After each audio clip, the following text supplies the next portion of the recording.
I'm Dayna Wilson. For those that don't know me, I'm a seniors real estate specialist, a certified senior housing professional, probate and trust certified, and a downsizing coach. And I started this seminar series 8 years ago. And we're still going strong because I keep hearing comments. We get emails, texts saying, thank you so much. Please keep this going. I've learned so much. So we'll keep doing it as long as we're bringing you value and you're leaving with little nuggets of things that will help you make the best decisions for your lives today and moving forward. We have got a topic, I think I've only presented on this one other time, but I've had a number of you put on your evaluations would like to know more about what a fiduciary is and what they do. So here you go. I listen.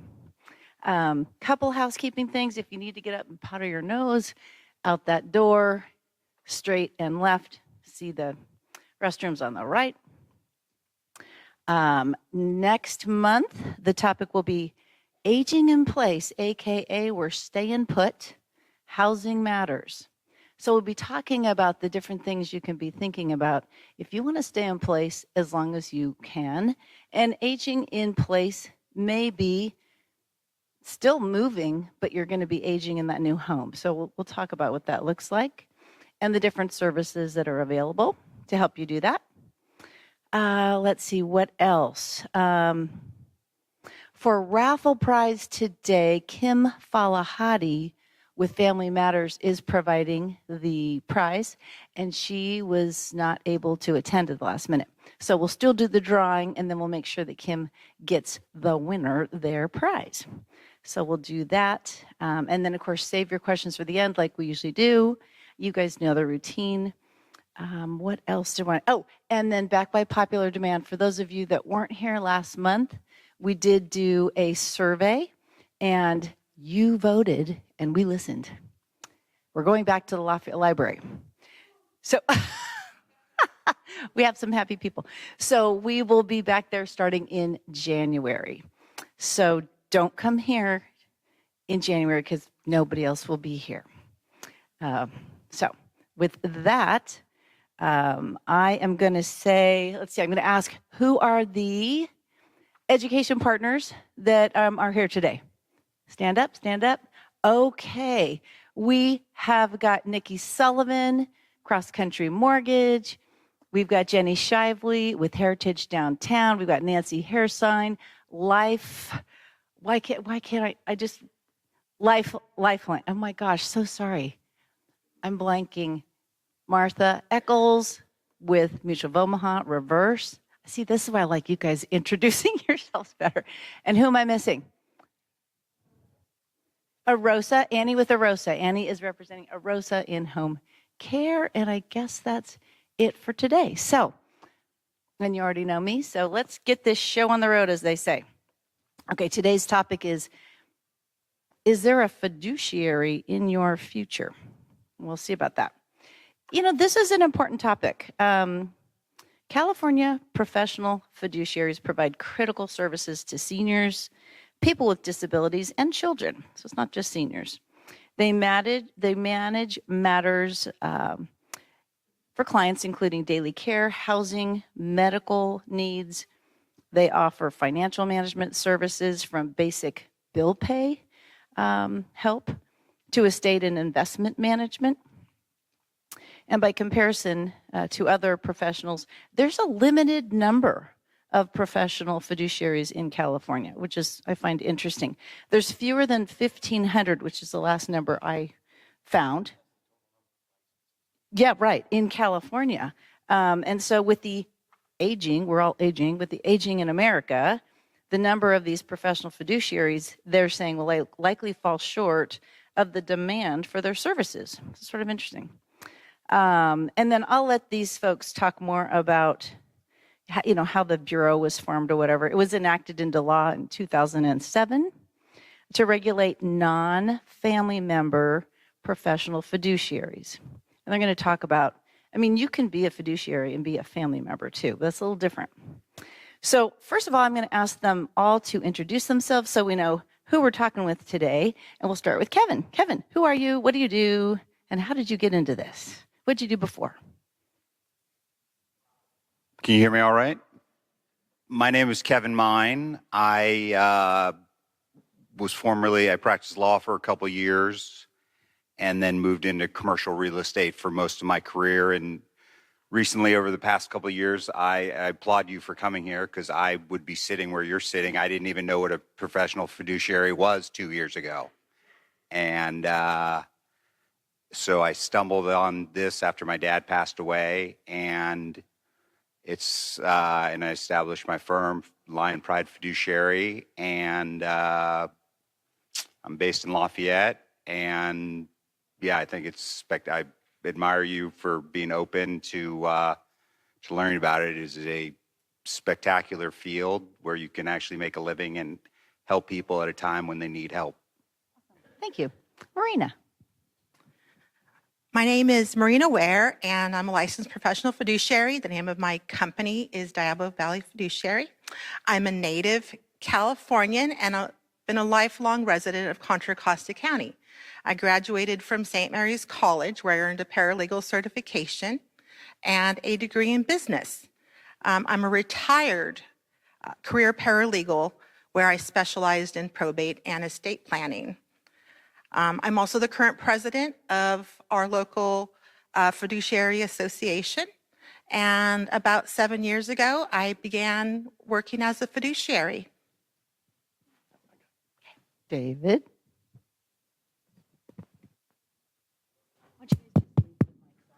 So we don't turn them off.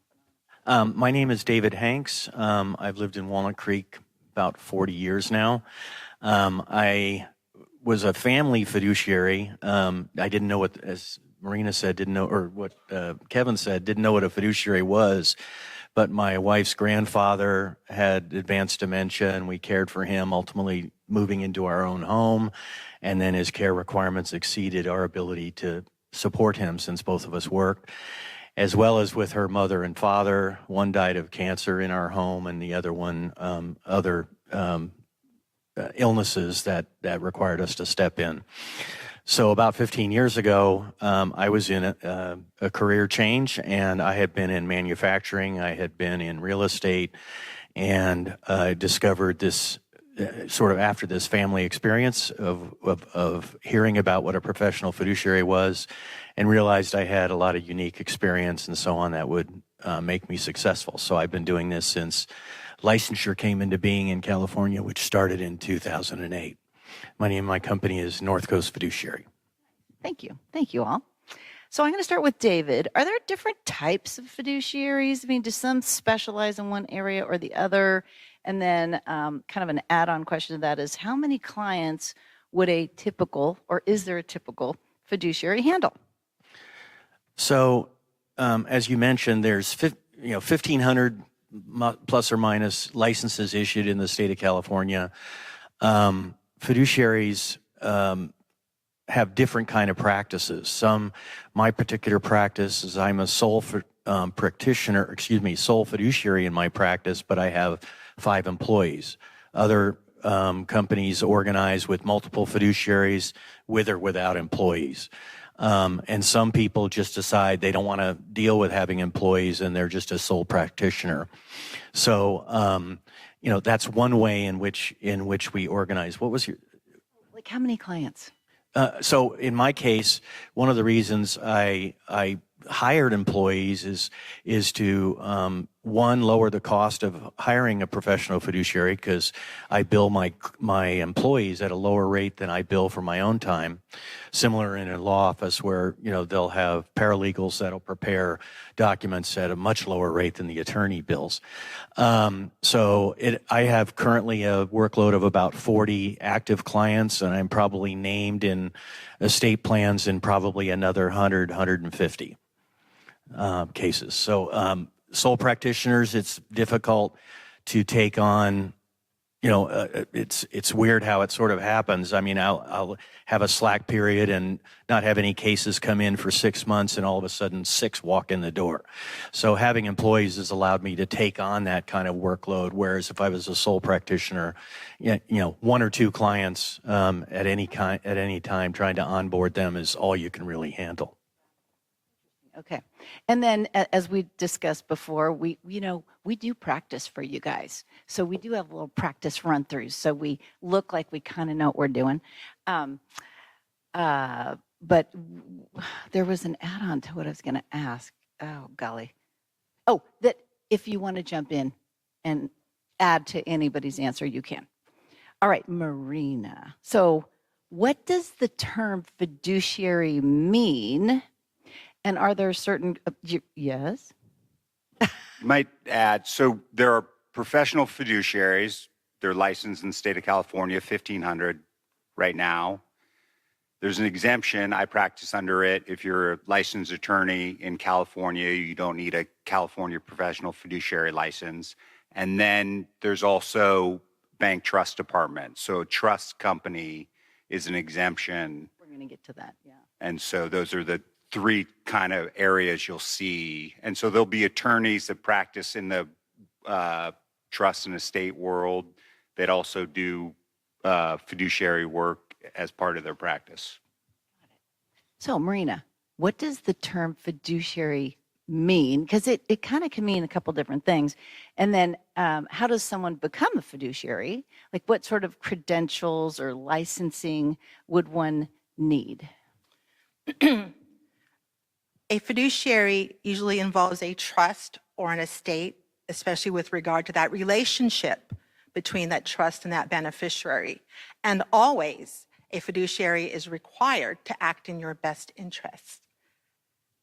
With respect to the requirements, most fiduciaries hold college degrees in the areas of business, finance, law, or other related field. To become a licensed fiduciary, you have to be a U.S. citizen, complete 30 hours of approved fiduciary education through a college or approved educational program. You must be fingerprinted, pass multiple background checks, and pass a state licensing exam through the State of California Professional Fiduciary Bureau. Very good, very good. And then as we go along, jot down your questions, and then we'll make sure we get to those at the end of the Q&A period. Okay, Kevin. So people always ask about the difference between the following: a fiduciary, a conservator, an executor, a trustee, a successor trustee, a care manager, or an agent under power of attorney. Doesn't that make your head just want to explode? So could you explain the differences? Yeah, so all conservator, an executor, a trustee, a care manager, all these people have a duty of being a fiduciary. And so fiduciary is kind of a catch-all term. And so it applies, I mean, we're called professional fiduciaries. Really, the folks you work with, your investment advisors, they have a fiduciary duty. If you're involved in a business, a small family-owned business, an LLC, a corporation, the corporate directors, the folks running that business have a fiduciary duty. And really, it's what Marina said. It's really to act on the best on the behalf of the folks you're representing, and to really be aware of not to do anything that is contrary to their best interests, and really to avoid conflicts of interest. And so sometimes people get caught up in, and we don't have to get too technical in here. You ask me what time it is, I tell you how to build a watch. But a conservator is, so they're all have a fiduciary duty to take the best interests of their client before their own. A conservator, do you want to get into what those are? Sure. Really, a conservator is when, and you guys jump in if I misspeak, but a conservator is when somebody due to their mental capacity, and you're seeing it more and more with dementia, need to come in and have the court have somebody like Marina, David, myself, work as a conservator to take care both of the person in terms of because they've lacked capacity now to make decisions on their own for either the person and their healthcare choices or for their estate to deal with their financial matters. An executor deals with in a will, and they're the ones that probate the will process through the estate. If you don't have a will, you die intestate. And so that's an administrator appointed by the court. A trustee is somebody who, again, just does the business of the trust. And then a care manager is a lot of times employed, like David has care managers on staff, but they really focus on, and they're amazing in terms of healthcare decisions. They're super knowledgeable about the healthcare industry, and so are incredibly helpful during a stressful time when you're having some health problems. And so I employ healthcare managers in terms of helping me with cases on folks who have some healthcare challenges. But then there are people that are working independently with all those titles as well. So you folks, if I'm understanding right, wear a lot of these hats when you're doing your jobs with your clients. But then there's people that can just be that one. They could just be the conservator. They could just be, right? I mean, it's a little complicated. You don't need to be licensed. You can be the conservator for a married, your spouse. You can be a conservator for a son or a daughter. In fact, with developmentally disabled people, parents are often named initially as a guardian and then later when they become an adult as a conservator for their special needs child. Mm-hmm. So you don't need to be licensed. When you're doing this as a business and getting paid for it, that's where licensure kicks in. So a family member can be a trustee. A friend can be a trustee of your trust. But if you want to get paid for it, and you do it, I think the law says 2 or more trusts where you're being paid, then you have to be licensed through the state of California, even if you're related to them. So I believe that's the case. Yeah, it's 2 or more. Okay. One other thing, just on the governing body of law, there are other types of fiduciaries like investment advisors, like you said. The body of law that governs what we do is the probate code, primarily. We get involved in a lot of other areas of the law representing our clients, but the probate code is the governing body of law, I think, that covers what we do. Yeah, and just so we're clear, and I'm just dogpile on it, my guess is that most of you folks have your son, your cousin, your brother performing these roles as a trustee, successor trustee, the executor of your will.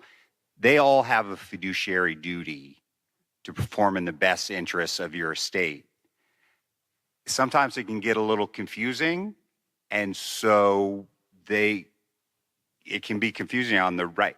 As I often say, the easy ones are easy. Where a professional fiduciary is helpful is you got 6 options, and all of them aren't great.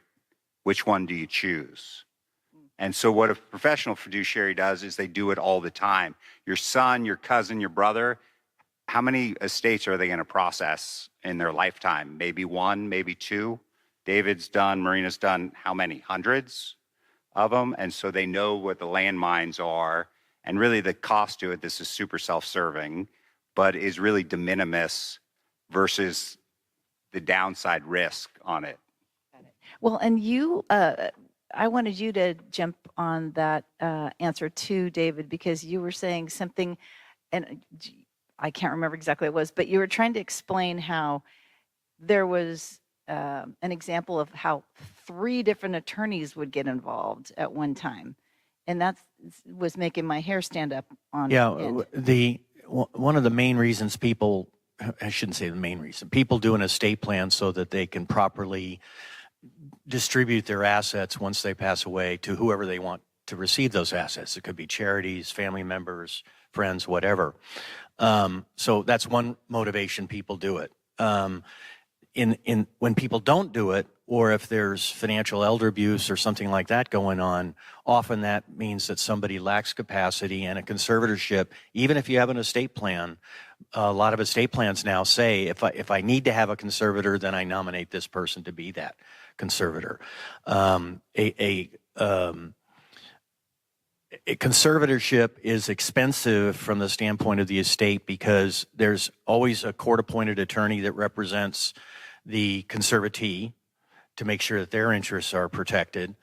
After the Britney Spears thing, which most people have heard about that, they're now have a change in their standard that they have to zealously defend that conservatee, whatever the conservatee wants. So even if they lack capacity, if the conservatee says, I want to live in my home, but they don't have any money to pay for care or something, that attorney still needs to fight that battle. So now there's a second attorney that now, as a result of those cases, called a guardian ad litem, that's appointed by the court, that now represents the best interest of that conservatee, which may be to move into an assisted facility because they don't have the assets, sell the home, and now be able to continue to pay for their care.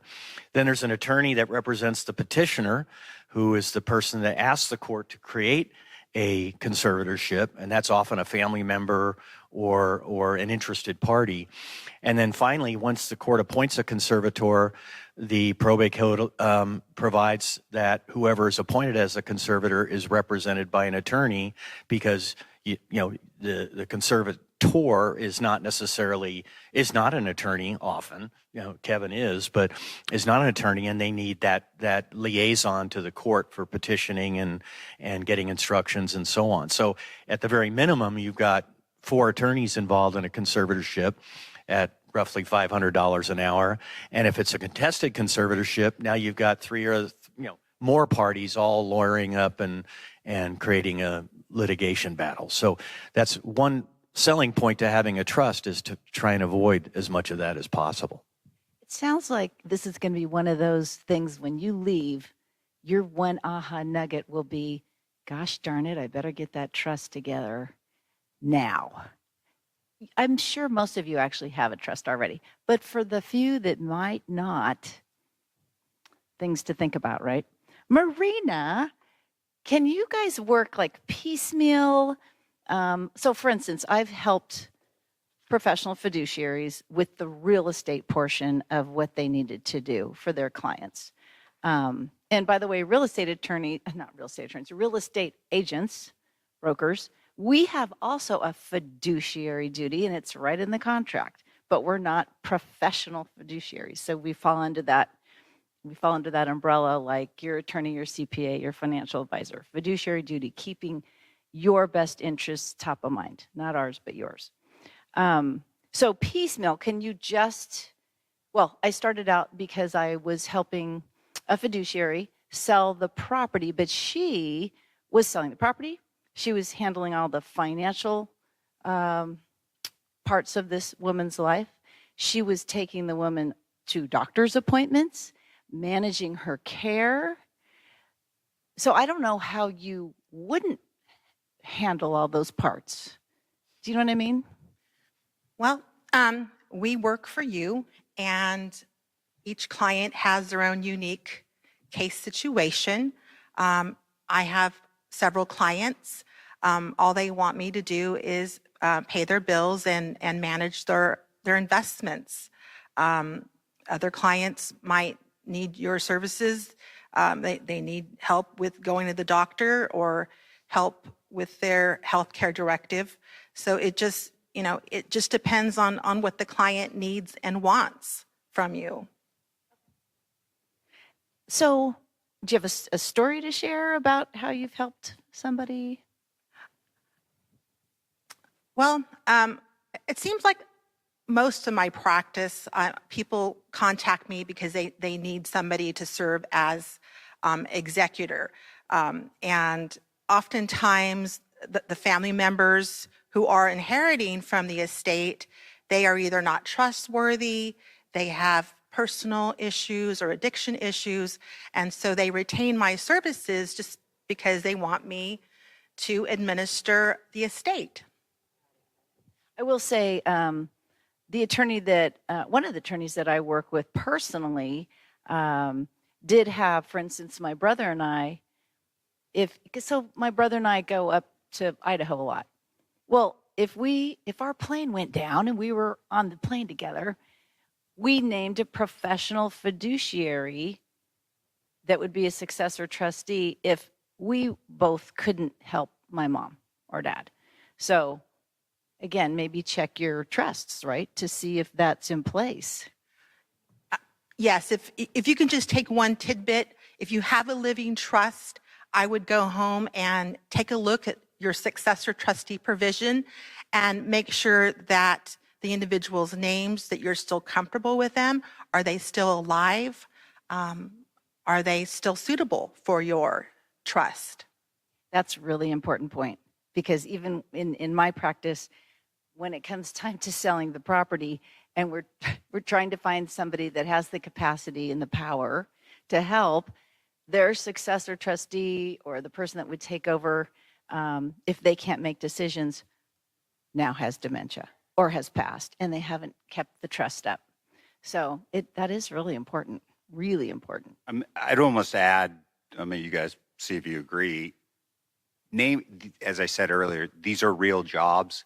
You'll go through your estate planning documents and you'll feel bad because as I tell people, don't give somebody a job because you feel bad you didn't give them another job.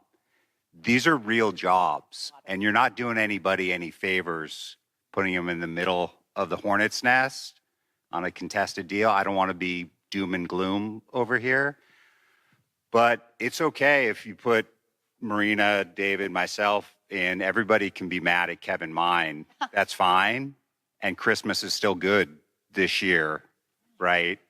But these are real jobs. And so, as I said, I didn't know what a fiduciary was a couple of years ago. Now I would never name a friend. I would just have a professional do it because they just know what they're doing, and you get outside of all the family drama. Yeah, really good point too. Thank you so much. David, why and when would I want or need a fiduciary? And maybe share a story about a client. Yeah, I'll probably start with a story. Okay. And it's probably one of the more egregious cases that I've been involved in. But a mother and father had a single child who was married. They were quite well-to-do. I think he had been in the dot-com world or whatever, and they had a substantial estate. But both father and mother needed caregiving, so they brought in a caregiver from an agency, and all was going well. And then the caregiver says, "Well, why don't you just hire me independently? Not through the agency, and you can pay me less, but I'll make more money because the agency's not taking some off the top." So they did that, and then the father passed away, and he had been pretty much the financial manager for the couple, and the wife had developed Parkinson's disease, and there's a certain type of dementia that arises out of Parkinson's. So this caregiver continued taking care of her, but she was not mobile. She was not active in the finances. So this caregiver stepped up, and I'll help you pay your bills, and why don't you put me on your checking account? And you probably have all heard stories similar to this. Well, fast forward about and there was an estrangement. This caregiver also kind of drove a wedge between the son and the mother and father, and that relationship got more distanced over time. And then fast forward about 3 or 4 years, and I'm contacted and said by the son and said, "We want to initiate a conservatorship." Now, bear in mind, there was a full trust, full estate plan, everything was peachy in terms of their estate plan. But this woman, they had rental property, and this woman was transferring money online out of trust checking accounts into the central checking account, paying the bills, writing a check to herself for about $10,000 a week, and was going down and getting cash for that. Over the course of a year's period of time, she stole $500,000. And so the conservatorship was initiated. I was appointed as conservator, and we stopped that bleeding, but unfortunately was unable to get the police department or the DA's office to generate any interest in prosecuting this person. We tried to pursue a civil suit, but what happens with a lot of these financial abusers is it's buried under a mattress or in a, underground or something. There's no bank account that you can go attach and get that money back. So this woman is out $500,000. There was just an article that was circulated here recently amongst us fiduciaries, and we share a lot of our own war stories. I think it was several $1 million, wasn't it? What was the one just recently? Yeah, there was an article in the Chronicle a couple days ago on the front page where a woman in San Francisco lost $4 million over I think 6-year period, where the caregiver didn't have any folks close to her. Most of her family, she didn't have any kids of her own, nieces and nephews down in LA. And, really prevention is the way to stop this stuff and being proactive. But yeah, that's. And yeah. Okay, so we often get brought into cases. I have sort of a tainted view of the world because we often get brought into cases where they're being litigated, and I'm sure there's far more scenarios where a son or a daughter is serving as a fiduciary for their parents' estate or whatever, and it all goes perfectly and everybody's hunky-dory and Christmas goes fine. We actually get brought in a lot of times as a neutral in those situations where there is like in mixed families, there's 3 kids from a former marriage on both sides. Who gets what? Mom always likes Susie best. All that kind of stuff is where we get brought into cases, and we truly are a neutral. We don't have an axe to grind. Another area that is an area of conflict of interest. If you think about it, and you name beneficiaries. And then one of those beneficiaries is also serving in a fiduciary role. And it sounds awful to say it, but why would you put mom into that expensive facility? Why don't put her in this one because you're spending my inheritance? They don't say that, but that can be the conflict of interest that sometimes those lay fiduciaries are dealing with. You take that out of the picture. If you have a professional fiduciary, we do what's solely in your best interest. We have no axe to grind. We're not even allowed to inherit. We essentially could lose our license if you in some way alter your trust. We have to deny any benefit from, you say, I really like David Hanks. I'm going to leave him a little bit in my will. We're not allowed to do that. So that might be another reason. Does that help? That's really helpful. Thank you. I wanted to ask Kevin, how do we find a fiduciary, or how would a client find you? Normally, would our attorneys recommend a fiduciary? Is that one way? Yeah. So when you guys jump in, we get most of our cases through, just like if you want to buy a house, you call a real estate agent. If you need to do something with your estate plan, you generally call your estate planning attorney. So a lot of our cases will come through the estate planning attorney world, financial planners, insurance folks, maybe some real estate folks. There is, Marina's the president of the local chapter, but there's the Professional Fiduciary Association of California, which has a website, and they have a directory on there, and you can go on there, and they have them for all different counties. And I will tell you, as a group of people, I have not met a nicer, kinder, more caring group of individuals than this fiduciary community. And the network they know of care managers and real estate folks and insurance brokers, they just are tied into that world. And I know for myself personally, when my dad, really, again, I discovered this world when my dad's health fell off a cliff.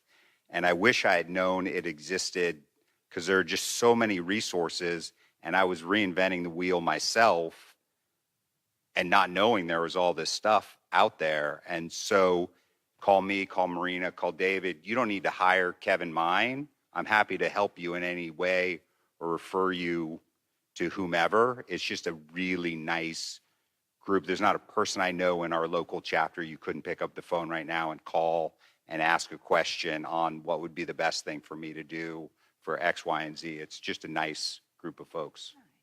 Well, the three of you are super nice, though, if you're any example. Marina, how do people pay you? How do you get paid? How do fiduciaries bill for their services? Typically, we fiduciaries charge by the hour, or we charge a percentage of administering a estate or trust. 1% is sometimes a customary fee arrangement.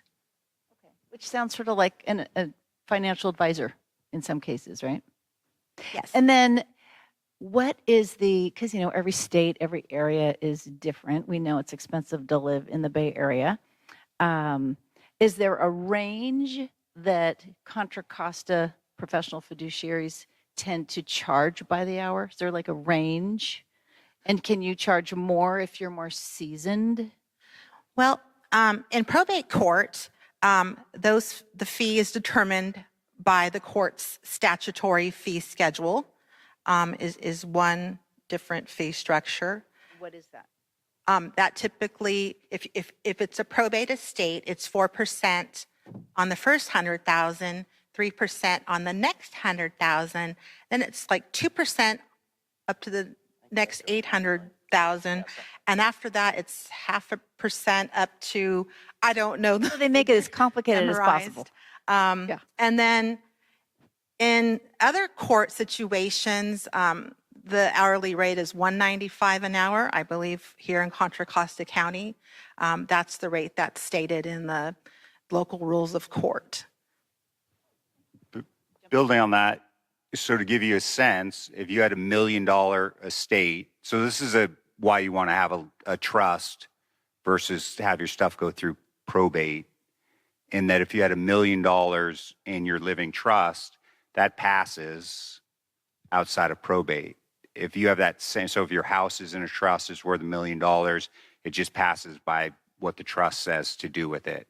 Versus you don't have a trust, you have a will, you got to go to the court. The court's got to confirm where that house goes. It's worth $1 million. It's going to cost you about $26,000 for the administrator and $26,000 for the attorney that works on it. So that gives you a sense on why it's beneficial to get probate is kind of a clearinghouse, and it's the best system we've come up with, but it's slow, it's stodgy, it's a pain in the buns. And so in addition to being very costly. Okay. Well, that was helpful.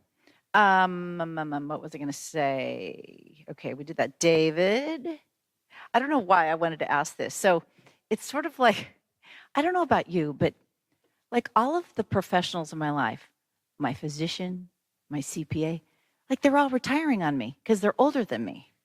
It's like, cut it out. I have to start all over and find another doctor. Are you kidding me? So should I work with a fiduciary older than me because they're wise and experienced? Or conversely, what if I'm working with a younger, newer fiduciary and I'm not quite sure if he or she knows what the heck they're doing? It's just a crazy question, but one of my personal questions. Well, they're all my questions, but. So there's two scenarios. One is you're making a decision, you're doing your estate plan, and you have various roles you can appoint. As a successor trustee for yourself, you're always your own trustee when you initially create, or you and your spouse are co-trustees of your own trust. And then you have these powers of attorney documents, which you name a person to serve as your power of attorney, should you be unable to make decisions or whatever. Or there are special powers of attorney, you're just going to be out of the country and I need somebody to sell my house and sign the paperwork. So that's what a power of attorney is. And then there's, as Kevin mentioned, the executor role, which is synonymous with a probate administrator or an administrator, a state administrator. Those are all names that you have to put into your estate plan. It's not just one name for your trust, and it covers all of those. So you always want to think about succession. So I had one case where I had one 96-year-old sister and a 95-year-old sister, and they were each other's co-trustees. Both had dementia. They couldn't serve for either one of them. So that leads to a conservatorship situation because the office is vacant. So you want to think about things like a power of attorney for healthcare. You want to think about who you would name for that. If they live in Poughkeepsie, New York, it's kind of hard to see whether you're developing a bed sore in the hospital if they're living in Poughkeepsie, New York, and trying to make your medical decisions for you. So proximity to where you live is important for some of these roles. A financial role can be done more remotely, but any role where you have, as you probably all are aware, in our healthcare system, you have to be an advocate for yourself or for others. You can't just leave it to their good nature that it's the old squeaky wheel thing. If one of our jobs is to be a squeaky wheel, and you are for your family members as well. So there's no set age in terms of experience. I will say for me and for most of the professional fiduciaries I know, this is not my first rodeo in terms of career. I was in manufacturing. I was in real estate. Some people come from the nursing field or medical field. Some have been social workers with the county. So there's no one right background to become a professional fiduciary. So you bring every life experience, every educational experience, just even raising kids. You bring all that experience into this role, and then there's some areas that you're just continuously learning. It's the best part about this job, actually, is continuing learning. But you're drinking out of a fire hose. I didn't come from a medical background, and I've had some very serious illnesses that I've had to deal with, and I've had to come up to speed, similar to what you do in making your own decisions. Our role is not to be a medical expert as it relates to that role. It's to be able to provide informed consent for the care of the person for whom you're responsible. You're not medical experts unless we've got nurses and doctors in here for your own medical care, but you are informed by doctors and nurses and so on what your situation is, and you make an informed decision. That's what we do. So, I think somebody a little longer in the tooth brings more life experience to the role. And you might say, well, yeah, but they could, they're only 5 years younger than me. So what do I do if, I don't need you for 15 years? You're not even working anymore. So what you want to see in your estate plan is language that allows for the succession, as well as perhaps a fiduciary choice that actually has their own succession capability. Right now, before the state of California, there's in the legislature is a rule that allows the creation of professional corporations for fiduciaries. Up to this point, you had to nominate an individual, but that's why a lot of people would choose a corporate fiduciary like a bank or something like that. They say, well, they'll always be there, but they're trying to create that capability so that we can provide more succession capabilities to our clients. And I'm going to have Marina touch on that in 1 second, but I have a real life challenge for you guys, and you just need to be honest. So because I'm a seniors real estate specialist, I get called almost every day with very interesting scenarios. And I want to help people, and I want to connect them with the right people, get them solutions, get them options. So first I got a call from a placement advisor saying there's a woman that I think is going to need your home help to sell the home. Okay. So I called her and we had a chat. And I'll tell you about the chat in a minute. Then 4 days later, I got a call from a woman in Washington State telling me about a friend of hers that lived in Walnut Creek that was having a little bit of challenge. And the more she talked, the more it was sounding very familiar. And I said, may I ask this woman's name? And she told me the name. And I said, I just spoke with her, and I could tell there was capacity issues. She called me back 5 times to reconfirm my name and where we were going to meet. And then she called me 3 other times. First, she said that she had a car and we were going to meet at a certain place. And then she called back 3 times, left 3 messages saying, I don't have a car, it's in the shop. But the friend in Washington said she doesn't have a driver's license anymore and she never renewed her registration. So there was obviously issues going on. I can't help somebody sell their home if they don't have capacity to sign legal documentation. I don't know, because it wasn't an appropriate discussion to ask her, do you have a trust and a will? But I don't know the right thing to do because I can't sweep in. I'm not Adult Protective Services. This woman has no family, no husband, no children, and she's obviously struggling. I know what home she lives in because it was actually in my neighborhood, and it has not been well maintained.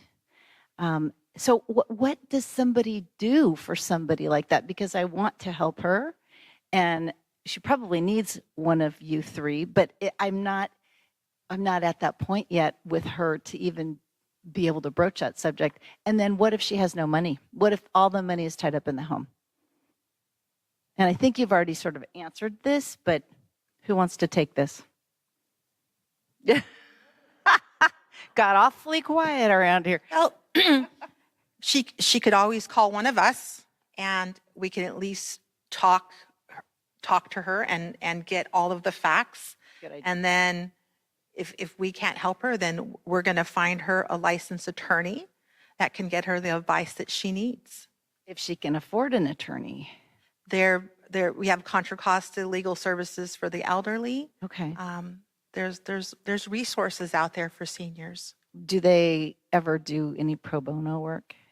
I know that Contra Costa services for the elderly, I know they do pro bono work for fact. That's very helpful. But I mean, this is like real life.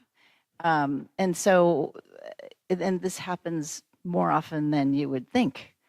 Or a neighbor will call saying, my friend knows you and said I should call you, and this man, or he's a hoarder and he's not living in a healthy way, he's not taking care of himself, he's not eating right, and I want to help. And I've tried working with Adult Protective Services, and they send a policeman and knock on the door, are you okay, sir? Yes, I'm fine, and then they go away. So that was very unsatisfactory, in my opinion, right? Did you want to add something? Yeah, I mean, I've also had dozens of these calls similar to yourself. There's kind of 2 scenarios. One is if they have an estate plan, then presumably there's sections in their estate plan that says if I lack capacity, and my doctor says I lack capacity, then my successor, whether it's power of attorney or trustee, can step in. A lot of times people that are named in those roles don't want to assert the lack of capacity of this individual. And I left a little handout on the outside table. There's actually a medical term called anosognosia, which took me about 2 weeks to be able to pronounce. But it basically says that if you lack capacity, you have a mental illness. It could be schizophrenia, bipolar disorder, or the various causes of dementia. You're not self-aware of your own impairments. So she didn't know she didn't have a driver's license, didn't know she didn't have a car. I've had clients that I've had to actually, drag the cars with a tow truck because he hid the keys out of the garage because he continued to drive and hadn't been licensed for 3 years and had gotten in a couple of accidents and felt perfectly fine. Couldn't remember the accidents, but felt perfectly fine driving his car, and I'm not impaired in any way. So if they have an estate plan, then you try to get a hold of a family member or perhaps Adult Protective Services, though I have a lot of respect for what they do, but they're kind of powerless to really do things. They don't have any really legal authority. So they can bring other parties in. But get a hold of a family member or a friend that can then get somebody to invoke the authority in the estate plan and get that doctor's adjudication of lack of capacity, and then they can step in and help them. Alternatively, if they don't have an estate plan, then a conservatorship is, really the last resort. And if they literally have no money, that each county in the state has a public guardian's office, which acts as the conservator of last resort. In Contra Costa County, they take primarily indigent clients that don't have money to pay people like ourselves who do this for a living, and they will serve those same roles. Well, I'm going to have the friend from Washington call these guys because that's a good start. Yeah. Right. Oh, boy. I mean, I worry. Like at night, I'm up worrying about these people. Marina, David touched on this, but what is the difference between a corporate fiduciary and a private fiduciary? A corporate fiduciary is a bank or a financial institution. And then we are, Kevin, David, and myself, we're private professional fiduciaries. So we're individuals and not banks or trust companies. Well, but there's a lot more to that. So why would I want to name a private versus a corporate? What are the differences in fees? Are there minimums? Because I know a lot of people, somebody I was working with said, oh, well, my fiduciary, if my successor trustees and my trust can't act on my behalf, we've named ABC Bank, in the trust department, right? But you had mentioned there was like, well, there's a minimum, blah, blah, blah. Yeah, so it's not uncommon for folks to do they're in with their estate planning attorney. I'm not sure who to have as my successor trustee. I'll have Bank of America do it. I have, my house is worth $1 million. I have $2 million in a brokerage account. That Bank of America will be here. And so a lot of banks, depending on the bank, have different thresholds. Bank of America, I think, has a $5 million minimum on the brokerage side. And so what we'll get called a lot because these corporate fiduciaries, these corporate trust departments don't want to take these cases. They don't necessarily, again, this is super self-serving, so take it with a grain of salt. But they make money. These are, as we are, I mean, they're in this, they're not a not-for-profit. And so they make money on investing those assets and handling the investment management component of it. And so there are UBS, Chase have a $10 million minimum in terms of investable assets, plus your real estate piece. So I don't know if that answers the... Did you want to?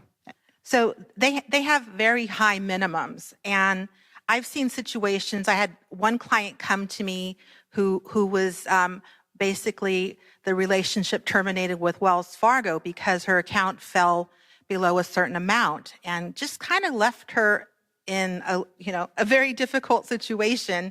She wasn't able to pay her bills because they just decided to just terminate it just because there wasn't enough money there for them to make any more off of her. I think Fremont Bank has a lower threshold of, I think it's $1 million. Interesting. Oh, okay. Because I think you'd mentioned Mechanics Bank. I mean, not that we're calling out certain banks or whatever, but... Also bear in mind that corporate fiduciaries, to my knowledge, don't take on the person role. They're not going to make medical decisions. They're not going to make placement decisions. They're all about managing the money. So as professional fiduciaries, again, some professional fiduciaries don't take on medical roles. They feel like that's outside their skill set or what they want to be responsible for. That's sort of another differentiator between fiduciaries, but we handle it soup to nuts. If you have a corporate fiduciary, I've taken over, as Marina has, a couple of cases where it dropped below their threshold, or the person issues were such that they felt like they weren't really able to manage from afar. You typically in a trust department, you may have a trustee in Kentucky and a bill pay person in Oregon and a person that's doing the investing in Los Angeles, and then that trustee leaves Bank of America and goes to Mechanics Bank. So now you have a new trustee. Yes, you didn't have to go to court and get anything changed in terms of the successor trustee, but you're dealing with different people that don't know the client themselves because they're not even proximate to the client. So I've always thought, and as Kevin mentioned, in my own trust, I originally had my two daughters the oldest first and my second daughter second as successor trustees. Based on what I've seen, they are no longer. I want them to be able to have Christmas together, and if they're going to be mad at anybody, be mad at a third party neutral. So it kind of tells you a little bit more about the difference. Well, no, that's a big difference, because if you're a human with no family and you need help, just the financial part's not going to cut it. Interesting. Okay, is there anything I have failed to ask you that you want to make sure we touch on before we open it up to your questions?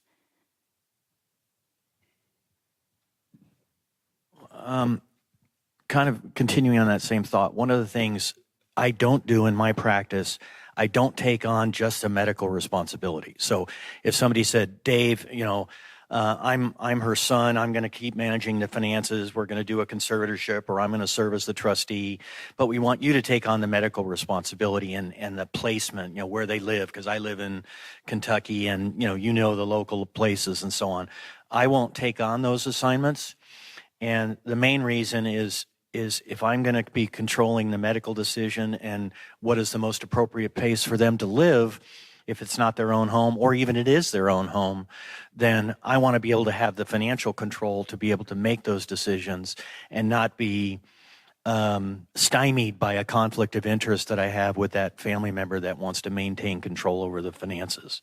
So that's just an additional point. That makes perfect sense. Yeah. You want to add? I guess a couple of things I'd say, and I get excited about this world, so I'll start to ramble, so cut me off. But a couple of things we see a lot of times. One, you'll have a tendency, whether you have a professional fiduciary, family member, friend, you probably don't want to have co-trustees. That's a tough deal. You want to have one person. You're just setting this thing up for struggle later on. So there's very few fiduciaries that will ever be a professional fiduciary that will be a co-trustee. Because if Marina and I are trustees on something, co-trustees, I'm liable for everything she does. And so I'm not taking on that responsibility. The other thing I'd say is most parents want their kids to get along after they pass away, yet they behave in ways that are diametrically opposed to that ever happening. Either A, they set up this co-trustee deal. 2, they don't share anything about the estate plan while they're still around. And so what we find is most people, although they may not like the plan, they will honor whatever it is that you say is the plan. Where we get brought in a lot is where there's conflict. And now people are arguing, this is what mom meant. Dad always wanted me to have this. And then getting back to this, really this fiduciary best interest of the client piece, as a layperson, you just don't know. I mean, I had it in my own family after my dad passed away. We have family members, hey, we always use this car. Dad wanted me to have this car. Well, you got 3 other people that aren't not thinking dad wanted that, right? And so conflict, at the end of the day, the only thing that really matters in life is personal connection, right? Stuff is stuff. And we really, although I try to make it sound sexier than it is, we're just administrators. We're making sure we're carrying out your legacy, right? And so that's our role in the process. We're not curing cancer over here. It's important, but really making sure those family relationships stay intact, that's what's important. That's a great way to wrap this up. Thank you. That's awesome. Okay, questions. All right, I'm just going to be running around here.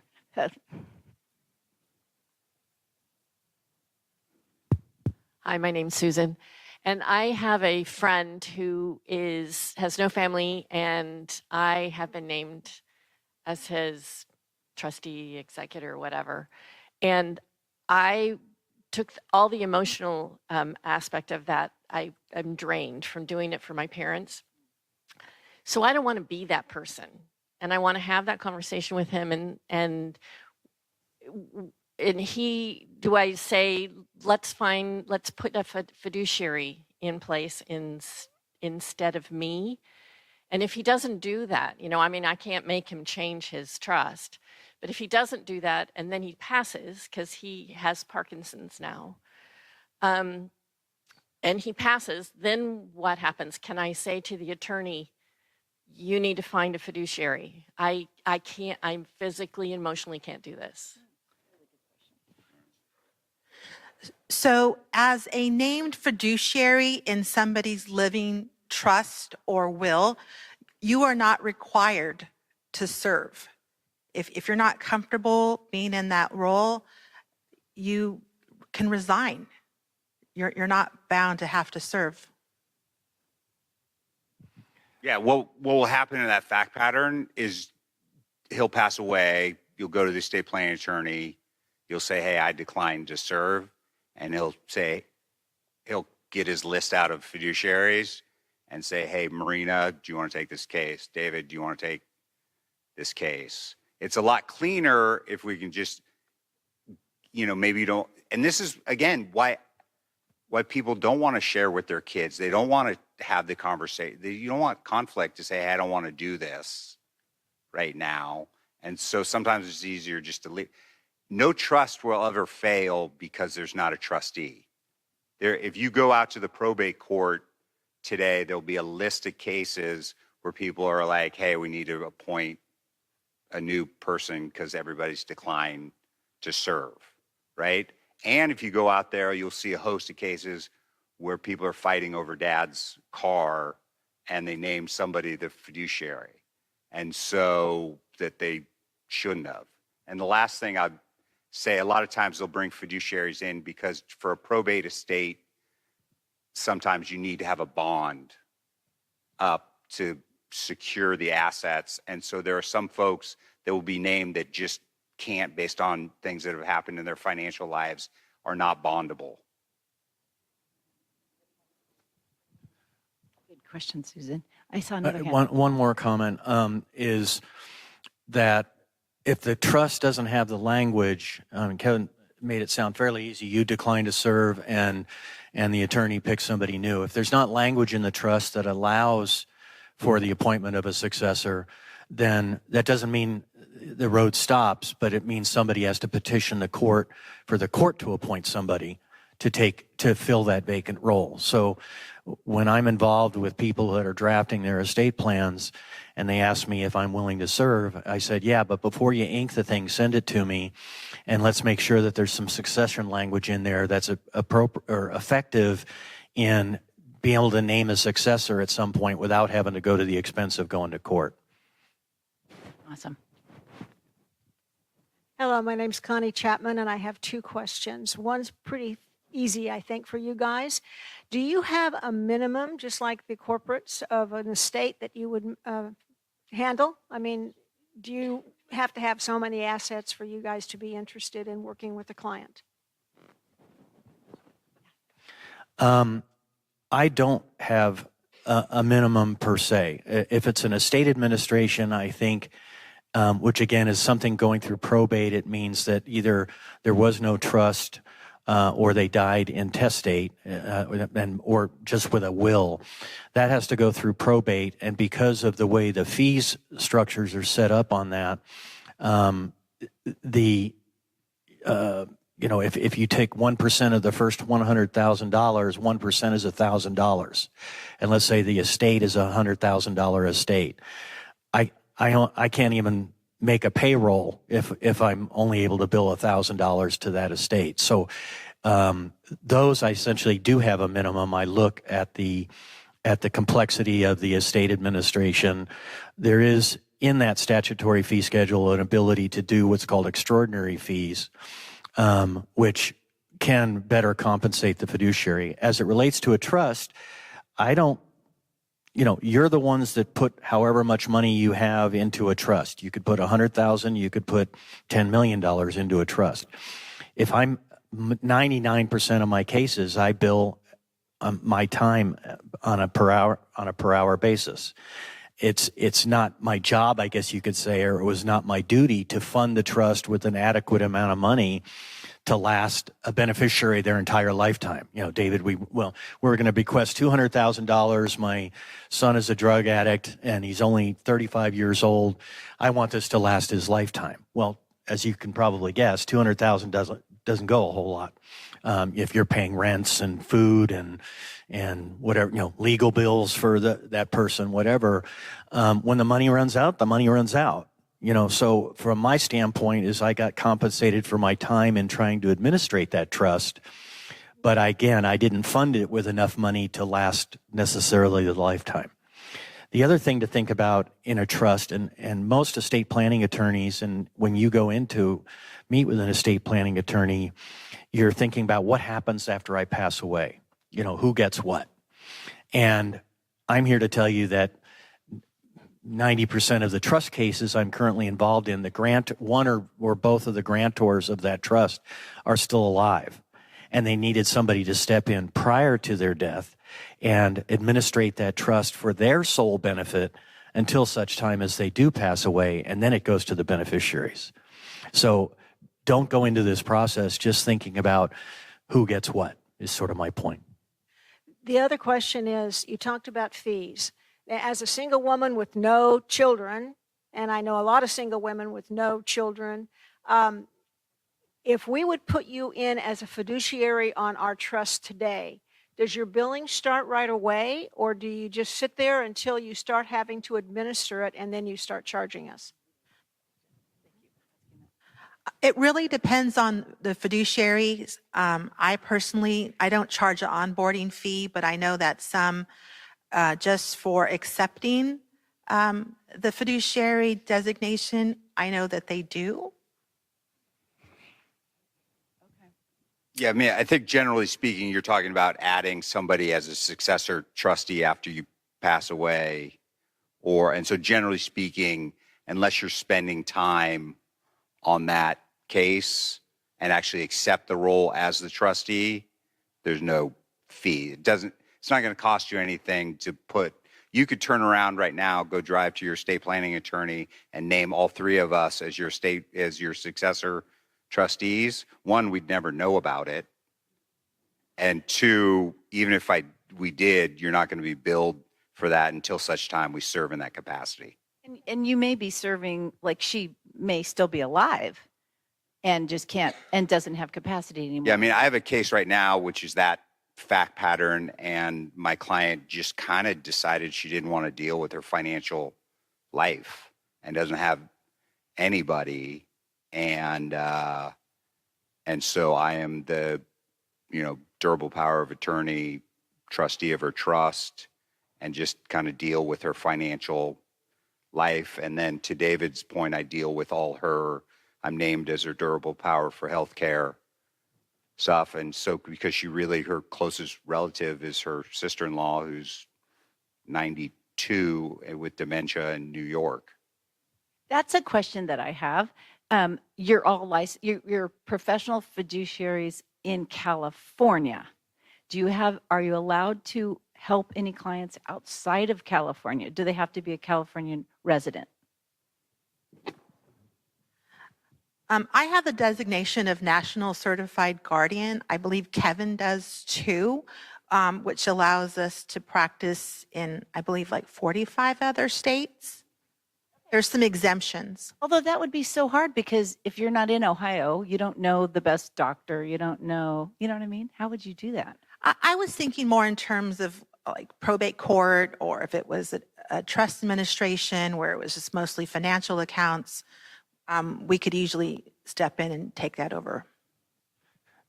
When California came out with licensure in 2008, we were the first state that I understand licensed. I don't know whether additional states have created licensure. I know the National Certified Guardians is a national organization, and they provide education, and they're actually involved in creating the test that we take here in California. But are you guys aware of any other where you actually have to be licensed to do what we do in other states? Yeah, I just don't know. There's more ignorance than anything else. I know I was trying to find for a friend fiduciaries in Nevada, and it's just kind of like Nevada is, just the Wild West. And so I will say that not all assets have to be in California. I had one estate administration, he died with a holographic will, which just means he hand wrote it. And he had commercial property in 7 different states. So I had to open up ancillary probates in 7 different states to get those properties sold and then consolidated. He died in California, so it was a California primary probate, but I had to administrate all those other probates, and not all the states have the same codes and real estate rules and all that kind of stuff. So that was another example of drinking from a fire hose to finally get, it took me 2.5 years to get that estate settled. I was just curious. So I used to have my Series 7 and 63, licenses. I wasn't a financial advisor per se, but I was helping people access institutional grade real estate, commercial nationwide. And I had to get licensed in every state where my clients were. Right. Because these properties were nationwide too. So I just was wondering if it was similar. Tom had a question. 2 questions. Number 1, how are you bonded or insured? So the some cases you can put in your trust document that you require whoever is serving as a successor trustee to yourself be bonded. So then it's incumbent on the fiduciary to obtain a bond. What we as professional fiduciaries have to be is bondable. I have a case that is a $12 million. The court required a $12 million bond, and I had to go through, interviews with underwriters and all that kind of stuff to be able to even qualify for that $12 million bond. I probably have $30 to $40 million total under bond, but this was one particular case. The cost of the bond, it's essentially an insurance policy for the estate. So the estate pays for that insurance policy, but you have to essentially have good credit quality and probably personal assets and so on and so forth to be bondable by those companies. And we have time for like 2 more questions.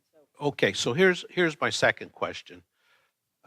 If we go to our estate attorney, what's your recommendation on the best way to do this? Suppose there's 3 different fiduciaries that we like, A, B, and C. So for succession planning, do we say, okay, we want A to go B first, and if A has passed away, do we go to B? And if A and B have passed away, do we go to C? Or do we say, okay, we like number A fiduciary, and then if number A fiduciary passes away, our attorney appoints the successor fiduciary, if those are the right words. Well, and I think you guys, you answered that already, right? Because some fiduciaries have a succession plan within their own practice. You mentioned that, David. So you can name, it's your trust. You can do however you want. There's a something that came around in the last few years called a trust protector. So it's a third party that you can name, and so if the office becomes vacant, a trust protector could name somebody. You could name your attorney, but what if the attorney got hit by a bus? I actually have that case in a charitable remainder trust right now where the attorney was named as the successor trustee to the grantor, and turns out the attorney predeceased the grantor. So right now that is vacant, and I'm dealing with the University of South Carolina to try and get a new trustee appointed. So one of the things that I often recommend when I'm getting that last look at the trust that's being drafted for a client is put in language at the end of, you can list 50 people or 2 people or whatever you want, but at the end of that, put in whoever is the currently serving trustee can nominate a successor trustee as long as they meet some criteria you name, which I often recommend is a licensed professional fiduciary with a license in good standing. Now you've sort of made that document timeless because let's say I'm retired. I get called to serve 10 years from now. I can serve long enough, assuming I've got my marbles, I can serve long enough to nominate a new professional fiduciary, and chances are I know people in the industry that are still practicing. So that is a way to make your document more timeless and provide for succession. You can always go to court, but that makes it a little cleaner and a lot quicker to get somebody appointed. The other thing that you'll see periodically is if for whatever reason your first choice, second choice, whatever, that residual catch-all language will be, and the beneficiaries, the remainder beneficiaries can decide by consent to a specific named trustee.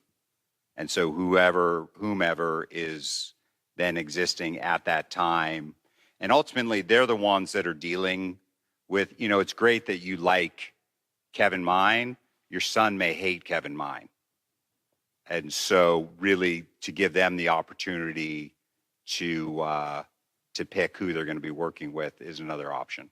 But both your options are, you see them all the time. There's no right answer to that. Last question right here. I will be quick.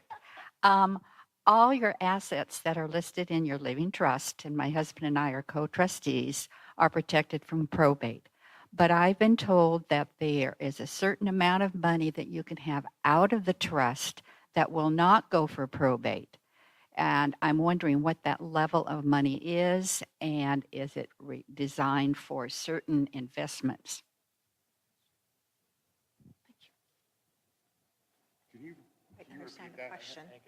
I think the question was, if you have assets, you put the bulk of your assets into your trust, but you have some that are outside of your trust, your car, a checking account, who knows, whatever. Does that then have to go through probate? Was that your question? Yeah, I believe it's 180,500, something like that. Yeah, it's 184,000. 500. Yeah. Yeah, there's a small estate affidavit. I mean, so there are a lot of stuff that you can't put into your trust that are pay on death accounts. So you'll have an IRA, or you'll have a bank account at Bank of America that names your son, that once you pass away, they pay it to them on your death. They're named beneficiary. Life insurance. There's lots of things that won't ever touch probate. A car, you can just go down to DMV, AAA, 40 days after, sign an affidavit, you pass that doesn't go through probate. And then you'll have in your trust document a residual piece that'll just basically a catch-all that says, if we forgot to name it, we already do name it.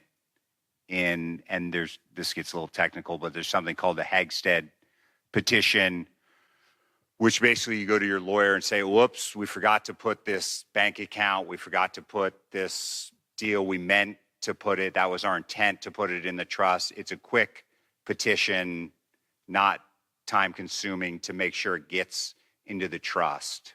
I don't know if that answered your question. And most importantly, I would take the time to look at all my assets and make sure I have proper beneficiaries listed for those accounts where you have to name a beneficiary. And I would also check with my estate planning attorney, make sure I've done everything that I need to do. For a lot of people, IRAs are your single biggest asset. In terms of investments, your house is probably your biggest, but with IRAs, I've had this recent situation where a spouse predeceased, one spouse died.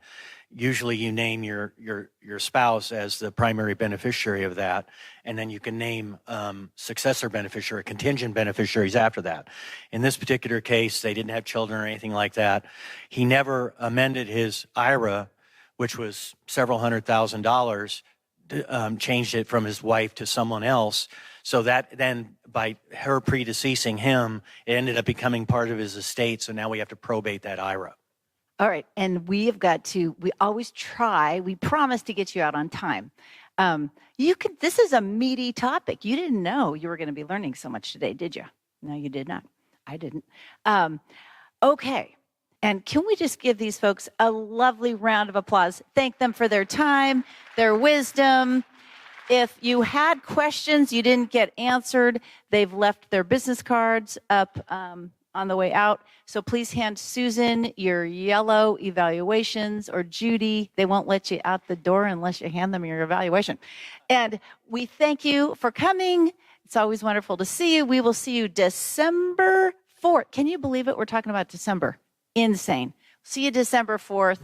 And then again, mark your calendars for January back at the Lafayette Library. And January, we're going to meet, I know we're messing with you, the second Wednesday of the month, so we don't get confused with the New Year's holiday. So have an awesome day. Bye.